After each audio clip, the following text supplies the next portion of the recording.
Do you see any of the real Diana in Meghan? Did you? No. Really? No. Oh. Sorry. Are there any fans of Meghan Markle in tonight? Oh, hang on. There is one lone hand has raised Subversive. up here. Actually, that is one more than I expected. Picture this. You're flipping through channels on an ordinary Tuesday night when Piers Morgan suddenly pulls out a stack of photos that looked like they had been locked away for years. In that moment, viewers everywhere started asking serious questions about a story they thought they already understood. She used to charge almost $30,000 per trip. Damn! Which is why she was making good money. It wasn't on Suits. Wait a minute! What appeared on screen painted a very different picture from the one many people had heard before. For years, Meghan built an image around being a relatable woman trying to make it in Los Angeles, working hard and chasing opportunities like everyone else. But those photos seem to show something completely different. Back in her early days, she was totally reliant on Soho House to pay for her travel, to pay for her accommodation. Instead of a life centered on everyday struggles, they highlighted connections to exclusive events, influential circles, and high-profile gatherings that most people never get near. What really got people talking was that these connections rarely seemed to appear in the interviews where she discussed her rise to fame. I don't want to be doing another bloody segment on Meghan Markle and Harry. And then the rest of it was, all the racism claims turned out to be bullshit. The mental health claims were all of it was bullshit, designed to damage and attack the royal family, the monarchy, and all. Once a Soho House basic bitch, always a Soho House basic bitch. As the images flashed across screens, critics and commentators immediately began debating whether important parts of her past had been left out of the public conversation. It wasn't just another celebrity headline. To many viewers, it looked like a carefully crafted public image was suddenly facing intense scrutiny from every angle. And she's living the life she probably wanted all along. Yes. A life of unparalleled luxury and riches that she got by marrying her handsome British prince. She's living back in the state that she came from. And here's where things became even more interesting. Meghan has often spoken about openness and honesty, yet critics have long pointed to old social media content that disappeared, photos that became harder to find, and former acquaintances who rarely spoke publicly about those years. Whether intentional or not, those missing pieces only added more mystery to the story. It's this sanctimonious, faux compassionate, talking down to her audience and trying to be sure that we're all really on the same compassionate page here, and we're all being victimized by terrible forces that are arrayed against us, and none of that's really fair. And it's just great. Then came the moment that sent the conversation into overdrive. The images that many people had never seen before were suddenly being shown to a massive audience. The information didn't slowly make its way into public view. It landed all at once, and the reaction was immediate. What made the situation so striking was that Piers barely needed to say much. The photos became the center of attention all by themselves. And this story reaches far beyond typical royal headlines. Raise your hand if you've ever been called crazy or hysterical. Or what about nuts, insane, out of your mind, completely irrational? I don't think that men can control crazy women. The use of these labels has been drilled into us from movies and TV, from friends and family, and even from random strangers. And the fact is, no one wants this. The debate quickly shifted toward questions about networking, personal relationships, social climbing, and whether certain parts of Meghan's history had been presented differently over the years. Supporters and critics alike rushed to examine every detail, looking for clues that might explain the bigger picture. You know, this is what Meghan has been doing. She's a piece of Klingon, like she clings to somebody who can get her there. So Meghan manages to befriend one person of a very popular group, and then that person introduces her to the others. And because she's being brought in by somebody they trust, she's welcome. Wasn't there some speculation that she was on Yacht at one point in time? There was photos with her and Prince Andrew way back in the day when she was in her early 20s. By the time the studio cameras focused back on Piers, the atmosphere had completely changed. He leaned forward, held up the glossy images, and with a calm, measured approach, delivered a moment that instantly grabbed headlines around the world. There was no dramatic speech and no over-the-top performance. It makes them newsworthy. So you either then ignore what people are talking about and debating and having all the silly stuff. The quiet confidence of the reveal made it hit even harder. The response online was explosive. Social media platforms lit up almost immediately as clips spread at lightning speed. Hashtags started trending, reactions poured in from every direction, and millions of people watched the moment unfold before the broadcast had even ended. But what made those photos so powerful wasn't where they were taken. It was what they seemed to reveal. And here we have Andrew, with whom looks like Marcus Anderson. This is in 2001, when Meghan Markle would have allegedly been on third year. Meghan Markle hardly spent any time at Northwestern University. According to people, she got started her yachting days, and she never stopped, really. I don't think any of her boyfriends knew about it, but Meghan Markle was known as a hardcore yacht partying person, ready for anything. These weren't ordinary snapshots from a casual night out. They appeared to showcase a lifestyle filled with exclusive access, influential connections, and elite social circles. Meghan Markle was known as a hardcore yacht partying person, ready for anything, very pretentious. For many viewers, that image stood in sharp contrast to the modest Hollywood journey they believed they had been hearing about for years. And that contrast became the real story everyone was suddenly talking about. We're talking about exclusive venues, influential circles, and connections that most people never stumble into by chance. He knows, and everybody all around the world, that you would want to know. The very rich, the very connected. Anybody who is anybody would be in Marcus Anderson's little black book. And he's never betrayed a confidence. He's never made a slip. The kind of access that usually comes through networking, timing, and being around the right people at the right moments. As soon as those photos surfaced, the internet jumped into detective mode. People started comparing timelines, revisiting old interviews, and looking for details that suddenly seemed far more important than before. What made the images so controversial wasn't only what appeared in them, it was the questions they sparked. It sort of rehashed old revelations with a new twist. As it turns out, we've apparently been wrong all along. I've already settled it for myself, so flattery and criticism go down the same drain, and I'm quite free. Critics began wondering whether parts of Meghan's public story left out important context. Every photo seemed to create a new debate, and with each discussion, more people started examining how her past had been presented to the public over the years. Many observers also found the response unusual. This is someone who has often challenged media coverage she believed was unfair. Yet when these images became a major talking point, there was no immediate public pushback tied directly to the photos themselves. No dramatic rebuttals, no headline-grabbing statements. Just silence. But 57,000 people complained to the television regulator, Ofcom, in the UK. A world record, I'm proud to say, complained about me for not believing Princess Pinocchio. And eventually my boss had said, can you just apologise to Meghan Markle, or you're going to have to, maybe lose your job. I went, I'll take the job option, thanks, I'll leave. And I walked off into the sunset. For supporters and critics alike, that lack of response became a story of its own. And when a public figure who usually addresses criticism decides not to engage, people naturally start speculating. Some saw it as a strategic choice. Others viewed it as an attempt to avoid giving the controversy even more attention. Either way, the silence only fueled curiosity and kept the conversation alive. But the discussion wasn't only about the photos. It also brought renewed attention to the long-running tension between Meghan and Piers Morgan. I followed 4 of the stars of Suits on Twitter. Yeah. And in 5 minutes, I got this direct message from Meghan Markle. A private message. Yeah. And it said, hey, I'm a big fan, and I'm so excited you're following me. And this is She said to you. This was about 3 years ago. And I replied, and then another guy in Suits who plays another character, he got involved too. And we corresponded quite regularly on Twitter, publicly and private. And then I put her in a cab, and it turned out to be a cab that took her to a party where she met Prince Harry. And then the next night, they had a solo dinner together, and that was the last I ever heard from Meghan Markle. Years before Meghan became one of the most talked about women in the world, she and Piers reportedly met for drinks at a pub in Kensington. According to Piers' own account, they got along well, but communication between them ended shortly afterward. Not long after, Meghan was photographed with Prince Harry at Soho House, and her life entered an entirely different chapter. Over time, that early interaction became part of a much bigger story, especially as Piers grew into one of her most outspoken critics.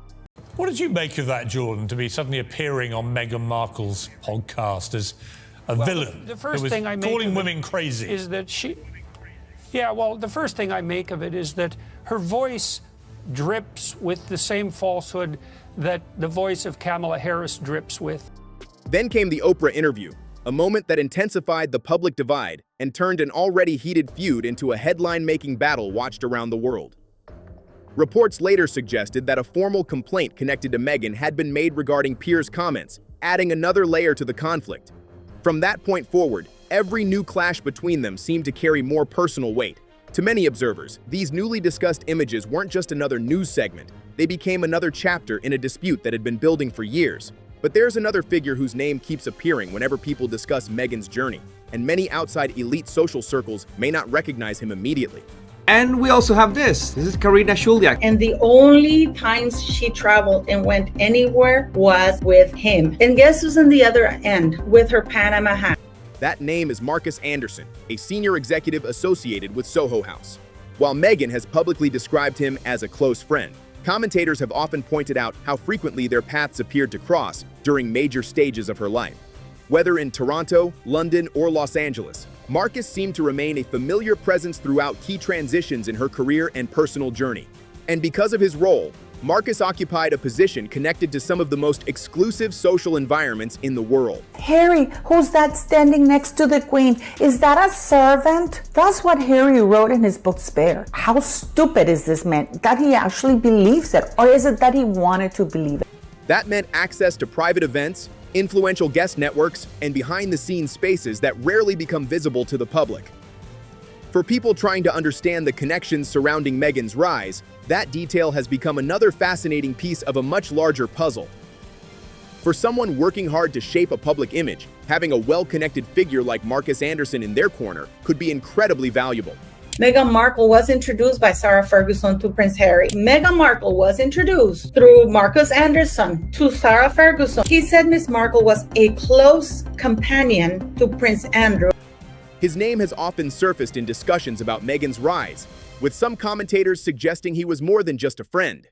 According to long-running rumors, Marcus understood how influential social networks worked and knew how introductions in the right rooms could open doors that might otherwise stay closed. What made the situation especially intriguing was where some of the leaked photos appeared to have been taken. The one person who I think has been really happy about all of this is Prince Andrew. I'm guessing that he has been nudging the royal family. Can you believe what Meghan did, huh? Can you believe it? Several observers pointed out that certain locations seemed connected to exclusive environments where access was tightly controlled. That immediately sparked speculation about how the images found their way into public view. If someone close to those circles shared them, it would raise major questions about loyalty, privacy, and who may have wanted the information released. Of course, there is no public evidence proving who provided the photos, and that uncertainty only added more mystery to the story.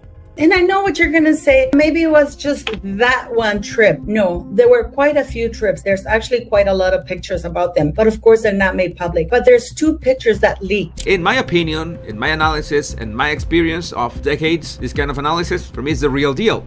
If a photo such as this of Meghan Markle with Prince Andrew years ago surfaces, that will be quite an scandal. If it wasn't someone from Meghan's inner circle, then critics wondered whether another person with similar access had decided to bring old images back into the spotlight. Either way, the appearance of those photos reignited conversations that had been circulating online for years. Then, one of the biggest topics to resurface was the long-discussed yacht rumors that have followed Meghan for a long time. Piers Morgan posted on X, "We're about 2 months away from the sex tape." And in the tape, she's performing a sex act on him that's unbelievable. These claims have repeatedly appeared across blogs, social media posts, documentaries, and online forums, despite never being conclusively proven. The rumors centered on the idea that Meghan moved through elite social circles connected to luxury travel, exclusive gatherings, and high-profile networking opportunities. Some online investigators and commentators argued that a broader pattern existed within entertainment and social circles, where aspiring actors, business leaders, and wealthy guests attended invitation-only events aboard luxury yachts and at private destinations. She'd been a Deal or No Deal girl, and she was calling herself a model, and she was starring in a show Suits. She used to charge almost $30,000 per trip, which is why she was making good money. It wasn't on Suits, it was on her yachting trips, because that's where the money was. As those discussions spread, Meghan's name was occasionally mentioned alongside them, which kept public interest alive even when hard evidence remained limited. It's important to note that several viral images allegedly showing Meghan at certain events were later challenged or disputed. Even so, overlapping timelines, repeated online claims, and anonymous accounts continued to fuel debate. That combination was enough to keep speculation circulating year after year and ensured the topic never fully disappeared from public conversation. Meghan Markle does not represent black people in the United States. I don't know if you knew that. No question she doesn't. Don't worry, I'm very familiar. Doesn't represent anybody. Of course other not. than a very elite, hypocritical group of people. For critics, the larger question wasn't necessarily about any single photo. It was about whether Meghan's lifestyle during certain periods matched the image many people associated with her story. They pointed to reports of international travel, luxury destinations, and appearances at exclusive venues, wondering how those experiences fit alongside descriptions of financial struggles and career challenges. Any type of flower arranging is just telling a story. What story do you want to tell? Maybe leave the country. Maybe disown your dad. Be creative with. As those discussions gained momentum again, people began revisiting old questions. Who introduced her to influential circles? How did certain opportunities emerge? Were key details missing from the public narrative, or were online commentators simply reading too much into limited information? Those debates became even louder after Piers Morgan's photo segment brought renewed attention to Meghan's past. Then another unexpected twist entered the conversation. Could be also happening that the royal family is saying, hey, if you put a book out about Meghan Markle and completely destroy everything and really tell the people how Meghan met Harry. When Prince Harry released Spare, he intended to share personal memories and offer readers a closer look at his relationship with Meghan.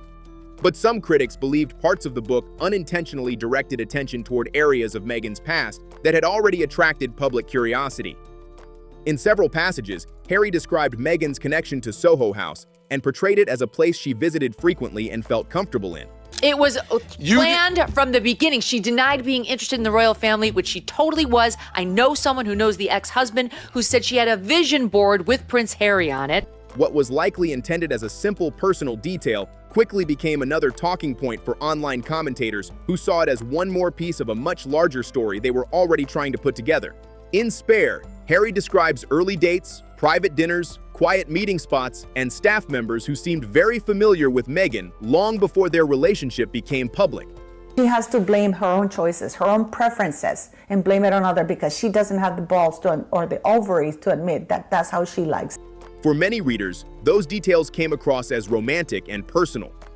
But for critics, they raised new questions because the picture painted in the book appeared different from comments Meghan had made over the years about her connection to those social spaces. That contrast quickly became a major talking point. Meghan had often downplayed the significance of certain exclusive clubs in her life, yet Harry's memories seemed to suggest those environments were much more familiar to her than many people previously believed. Why is the press and the palace refusing to look or comment or report on Meghan Markle's links to the same individual, and most importantly, her relationship, her close personal relationship with Prince Andrew? Whether that difference was meaningful or simply a matter of perspective, it was enough to reignite a debate that had never fully disappeared. The discussion soon expanded beyond Soho House itself. People started asking how Meghan developed access to influential social circles and high-profile networks so early in her career. Critics questioned how those connections were formed, while supporters argued that networking is common in entertainment, media, and business. Either way, the conversation gained momentum and attracted fresh attention. As readers examined Harry's stories more closely, many began connecting details that Meghan had never publicly addressed in depth. There is absolutely zero doubt in my mind that Rachel Meghan Markle was a semi-expensive yacht girl, and she knows it. Some felt the memoir revealed a side of her life that received little attention in previous interviews. Others believed the details were being exaggerated by critics searching for contradictions where none existed. The result was a growing divide between competing interpretations of the same story. What made the situation even more complicated was Harry's tone throughout the book. His recollections felt sincere and personal, which led some commentators to argue that he unintentionally highlighted details that created tension with Meghan's carefully managed public image. And I wonder if Prince Andrew's going to come out and say, hey, Harry, I did your wife quite a few times on yachts before you got her. Whether intentional or not, those passages became another source of scrutiny.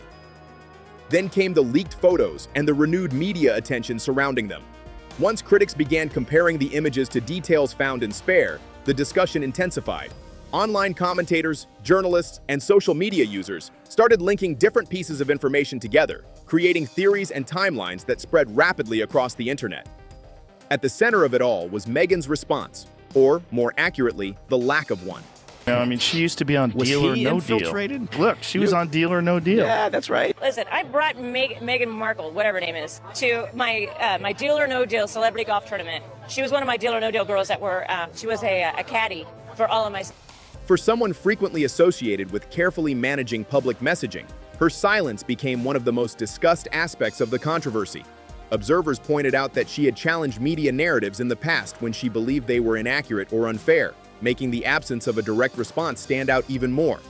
That silence immediately sparked debate. She was a yacht girl, that's right. It's mentioned in the book. Meghan used to entertain as a yacht girl. Now, I'm not saying it's true, I'm not saying it happened, but I am saying Harry knows. Expose her relationship with Prince Andrew, her sexual relationship with Prince Andrew. If the images were misleading, some people wondered why there wasn't a public correction. If important context was missing, others questioned why no clarification appeared. Supporters argued that responding would only draw more attention to the story, while critics saw the lack of comment as suspicious. Without a clear explanation, speculation filled the gap. Media analysts offered different theories as well. Interesting how she's exposing her as a yacht girl, someone who was paid off by rich men to go and hang out. Some suggested that publicly addressing the photos could have given them greater credibility. Others believed advisors may have concluded that staying quiet was the least risky option. Regardless of the reasoning, the strategy did little to slow public curiosity. As people dug deeper, a broader narrative started taking shape. Critics argued that Meghan had gone through several public reinventions throughout her life and career, adapting her image as circumstances changed. They pointed to older projects, past social circles, and earlier public personas as examples of that evolution. This woman knows that she's in trouble with Fergie because she knows where Meghan Markle's bodies are buried. She knows that Meghan Markle has been yachting. In fact, they had friction because Meghan had originally set her sights on Prince Andrew, but she lucked out with the idiot Harry. Not in a million years did Meghan think that she was going to score Prince Harry. She thought she was going to score Andrew until Fergie put a stop. One area that kept resurfacing was her pre-royal social life, particularly her connections to influential networks and exclusive venues. For critics, that period represented a version of Meghan that didn't neatly align with the simpler public story many people had come to know. And that's exactly why these leaks generated so much attention. They didn't just raise new questions, they reopened old ones that many thought had already faded away. To many critics, these weren't simply old photos making the rounds online. They were part of a much larger debate about how Meghan's past has been presented to the public over the years. With resurfaced images, renewed scrutiny of old connections, and ongoing discussions about inconsistencies, the conversation has only continued to grow. What keeps people interested isn't just the photos themselves, it's the unanswered questions that surround them. Many of you have seen this picture already. You see that there's Meghan with her Cayuna hat. Every disputed timeline, every unexplained connection, and every detail that sparks fresh debate encourages people to look closer. While Piers Morgan's on-air reveal may have brought these topics back into the spotlight, it's the broader pattern that continues to drive discussion across social media and the news. For supporters, the attention reflects years of unfair scrutiny. For critics, it raises questions they feel still haven't been fully addressed. Either way, one thing is clear. Public interest in Meghan's story shows no sign of slowing down anytime soon. And now the big question remains. Are there still pieces of the story the public hasn't seen yet? If you enjoy following the latest royal drama, controversies, and breaking developments, make sure to subscribe to Crown Clash and turn on notifications so you never miss the newest updates. New stories are posted every day,